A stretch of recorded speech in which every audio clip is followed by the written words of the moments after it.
Salam Bapak Ibu dan saudara-saudariku yang terkasih dalam nama Tuhan Yesus dimanapun kita berada pada saat sore hari ini. Semoga Tuhan selalu menyertai kita dan selalu memberikan kita kekuatan dan kesehatan.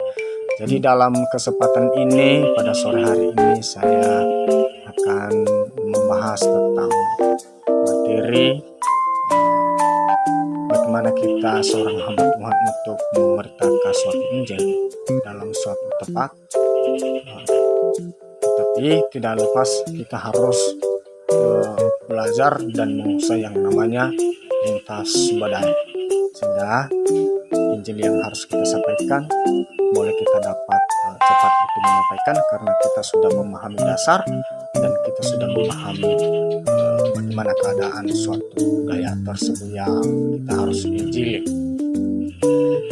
Jadi bagaimana kita seorang hamba Tuhan atau seorang percaya yang disebut dengan Kristen, yang sudah percaya kepada Kristus untuk menyampaikan suatu kebenaran firman Allah dimanapun tempat diutus atau memberitakan suatu kabar sukacita, seorang hamba Tuhan atau orang yang percaya kepada Kristus harus memperhatikan dan memahami bagaimana budaya itu tersebut dan apa yang perlu mereka butuhkan di sana, sehingga ketika kita sudah memahami sehingga kita mampu dan cepat untuk memberikan sesuatu yang namanya terobosan baru lewat kebenaran firman Allah.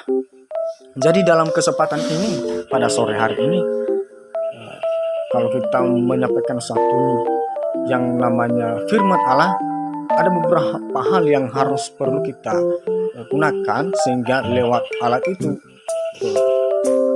Injil bisa cepat untuk tersampaikan dan orang cepat untuk memahaminya.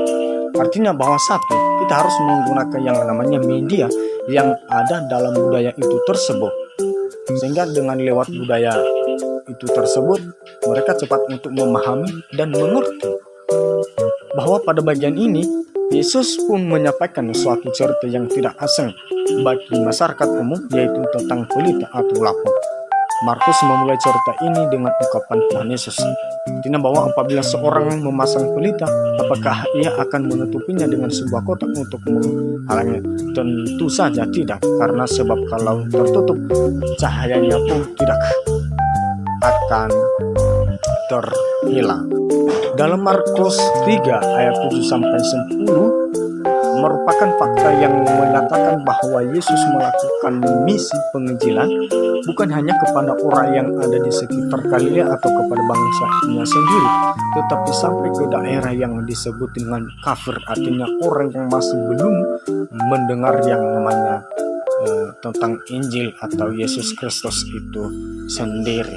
Jadi dalam menyampaikan Injil ini kepada semua orang berarti sebuah komunikasi lintas budaya yang dimana antara si pemberitaan dengan penerima berita terdapat budaya artinya berbeda, sehingga kita seorang pemberitaan Injil ketika kita sudah memahami yang namanya budaya mereka, sehingga lewat budaya mereka bisa kita masuk dengan sedikit demi sedikit, dengan hal itu makin lama sehingga kita bisa atau bebas untuk menyampaikan kebenaran firman Allah lewat media yang harus kita gunakan sesuai dengan kebutuhan mereka, sesuai dengan hasil lintas budaya kita yang sudah kita observasi dan yang sesuai dengan hasil yang sudah kita teliti dan lihat. Jadi dalam menyampaikan Injil ini kepada semua orang berarti sebuah komunikasi lintas budaya yang dimana antara si pemberitaan dengan penerima berita terdapat budaya artinya berbeda, sehingga kita seorang pemberitaan Injil ketika kita sudah memahami yang namanya budaya mereka, sehingga lewat budaya mereka bisa kita masuk dengan sedikit demi sedikit, dengan hal itu makin lama sehingga kita bisa atau bebas untuk menyampaikan kebenaran firman Allah lewat media yang harus kita gunakan sesuai dengan kebutuhan mereka, sesuai dengan hasil lintas budaya kita yang sudah kita observasi dan yang sesuai dengan hasil yang sudah kita teliti dan lihat. Kedua adalah memberdayakan potensi yang ada. Artinya bahwa kita harus memberdayakan atau mengembangkan potensi-potensi yang ada dalam pribadi manusia itu sendiri. Sehingga dengan lewat potensi itu, dengan memakai, sehingga juga Injil bisa tersampaikan, sehingga nama Tuhan dipermuliakan. Artinya perumpamaan ini tentang benih ini terdapat dalam Injil yang lain, misalnya Matius 13 ayat 1 sampai 23, perumpamaan tentang benih. Benih masih berkaitan dengan tentang penabur pada beberapa jenis tanah. Jadi perbedaannya ada pada penekanan perumpamaan tersebut. Jika penabur menekankan pada tanah, sedangkan tentang benih ini lebih kepada proses pertumbuhan sehingga mencapai hasil, yaitu buah. Artinya benih yang kita teburkan ini adalah firman Allah yang kita harus sampaikan, yang harus kita bawa kepada semua orang, kepada orang yang kita injili, agar benih yang kita sampaikan adalah bisa berbuah, dan sehingga orang dapat menerima Yesus dan bertobat, sehingga mengaku Yesus dalam hidupnya sebagai juru selamatnya. Dalam suatu penginjilan ini yang perlu juga kita harus lakukan yang namanya inovasi atau terobosan, agar tujuan utama kita adalah atau target kita adalah mencapai yang namanya hasil, sehingga kita bisa dapat membawa satu jiwa untuk kepada Tuhan, untuk dimenangkan di dalam Kristus Yesus, sehingga hidupnya semakin baik di dalam Tuhan lewat kebenaran firman Allah. Artinya bahwa kita harus melakukan yang namanya strategi dalam penginjilan, agar penginjilan yang harus kita lakukan adalah bisa dapat berhasil dan tidak sia-sia saja. Artinya bahwa dalam penginjilan kita sebenarnya selanjutnya adalah perumpamaan tentang biji sesal.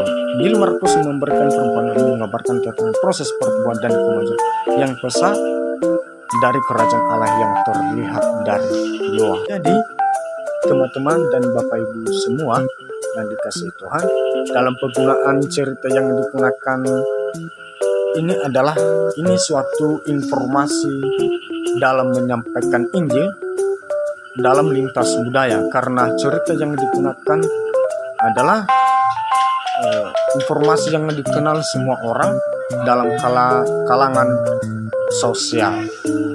Jadi Bapak Ibu dan teman-teman yang dikasihi Tuhan, dalam menyampaikan Injil ini ada beberapa hal atau aspek atau komunikasi lintas budaya yang perlu kita utamakan dalam hidup kita sebagai seorang hamba Tuhan atau pribadi seorang penginjil.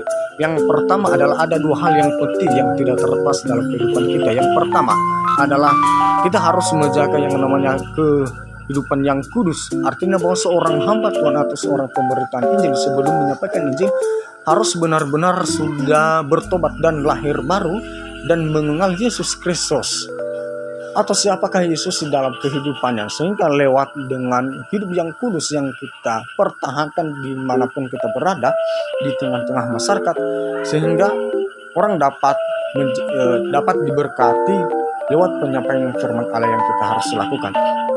Jadi penginjilan yang berhasil tidak pernah bergantung pada perdebatan yang hebat atau teknik-teknik yang diterapkan secara sempurna. Artinya bahwa kita harus berpikir dan belajar bagaimana memberitakan Injil secara lebih baik atau tetap merupakan hal yang penting. Yang kedua adalah hal yang diutamakan dalam pribadi seorang penginjil, Bapak, Ibu, dan teman-teman sekalian semua yang dikasihi Tuhan adalah harus kita berdoa untuk mukjizat. Kita harus minta mukjizat Tuhan atau pimpinan kuasa Roh Kudus Tuhan, karena kita tidak bisa berjalan sendiri, kita tidak mampu, karena kita ini tidak mempunyai apa-apa. Jika kita sudah meminta dan tidak jauh dan selalu berdoa kepada Tuhan untuk meminta pimpinan hikmat, pengetahuan daripada Tuhan, pasti kita mampu, karena Yesus tidak membiarkan kita untuk berjalan sendiri dalam menyampaikan kabar sukacita tentang pribadi itu Yesus sendiri. Artinya kalau kita selalu berdoa, Allah berjalan di depan kita, bahkan Roh Kudus menggerakkan hati kita, sehingga kita tidak takut lagi untuk menghadapi atau menyampaikan kabar Injil atau di suku-suku terabaikan. Karena ada teman kita, ada sahabat kita yaitu Yesus Kristus, atau ada kuasa Roh Kudus yang selalu menuntun kita, yang melindungi kita, sehingga kita berani untuk menyampaikan kabar keselamatan ini. Jadi seorang hamba Tuhan dan penginjil harus menghidupi yang namanya kedua hal ini, adalah menjaga kekudusan atau hidup yang kudus, dan selalu berdoa untuk meminta pimpinan kuasa Roh Kudus atau mujizat, sehingga orang cepat dapat untuk memahami dan merasakan bagaimana yang namanya mujizat Tuhan yang terjadi dalam kehidupannya, bagaimana kuasa Roh Kudus. Nah, Bapak Ibu dan teman-teman, kita seorang hamba Tuhan dan seorang penginjil yang sudah percaya kepada Kristen, kita harus melakukan tugas kita, menyampaikan bagian kita untuk menyampaikan tentang kebaikan dan keselamatan tentang Yesus Kristus sendiri. Tetapi biarlah kuasa Roh Kudus yang mengubahkan setiap hati manusia itu tersebut. Dan teman-teman, Bapak Ibu, saudaraku yang terkasih di dalam nama Kristus Yesus, dalam proses menyampaikan suatu Injil ini dimanapun kita berada, atau dimanapun kita menyampaikan kabar sukacita, baik di tetangga kita, keluarga kita, lingkungan masyarakat, bahkan di desa kita, dimanapun, artinya bahwa harus memiliki yang namanya waktu atau proses yang harus kita lewati, karena tidak segampang dan tidak semudahnya dengan kehadiran kita yang pertama orang dapat bisa percaya dan bertobat dan mengenal Yesus siapa Yesus dalam kehidupannya. Tidak, Bapak Ibu, demikian. Artinya bahwa seorang penginjil harus memiliki yang namanya kesabaran dan juga sabar dalam waktu proses-proses yang terus berjalan, prosesnya yang berjalan terus.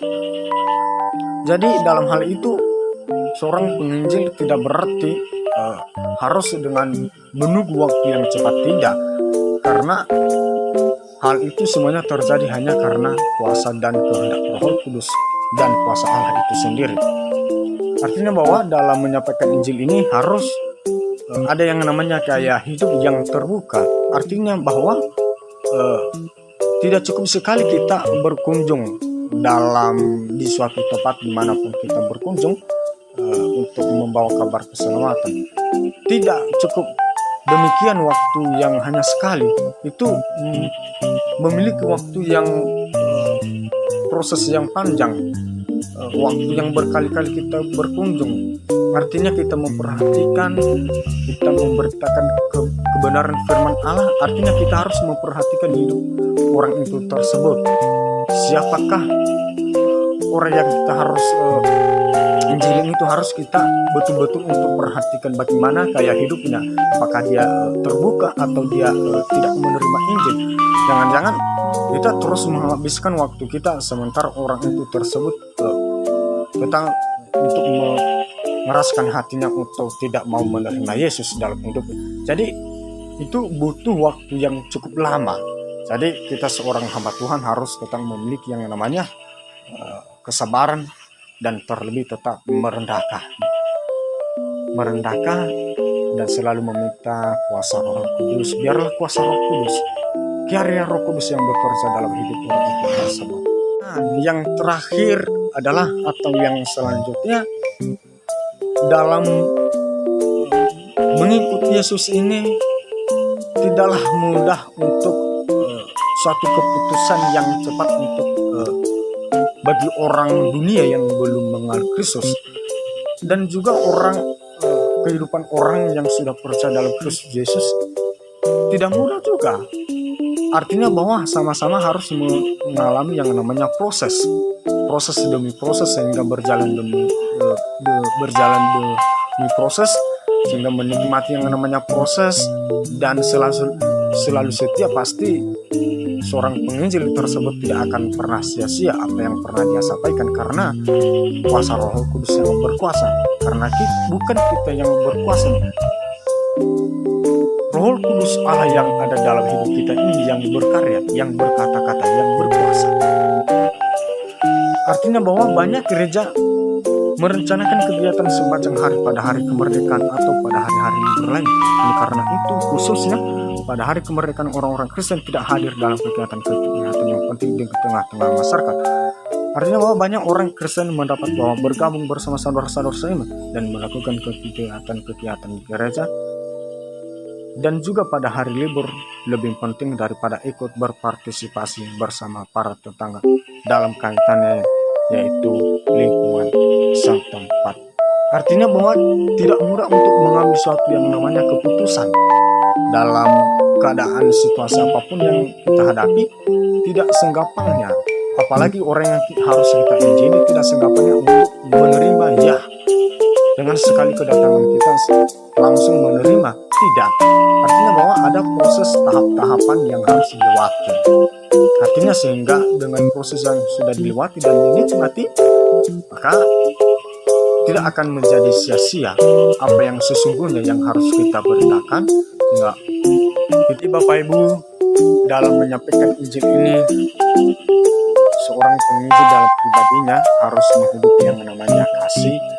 Artinya bahwa kasih yang sudah kita terima dari Kristus Yesus yang sudah dianugerahkan bagi kita, janganlah hanya dalam pribadi kita untuk menikmatinya. Artinya harus kita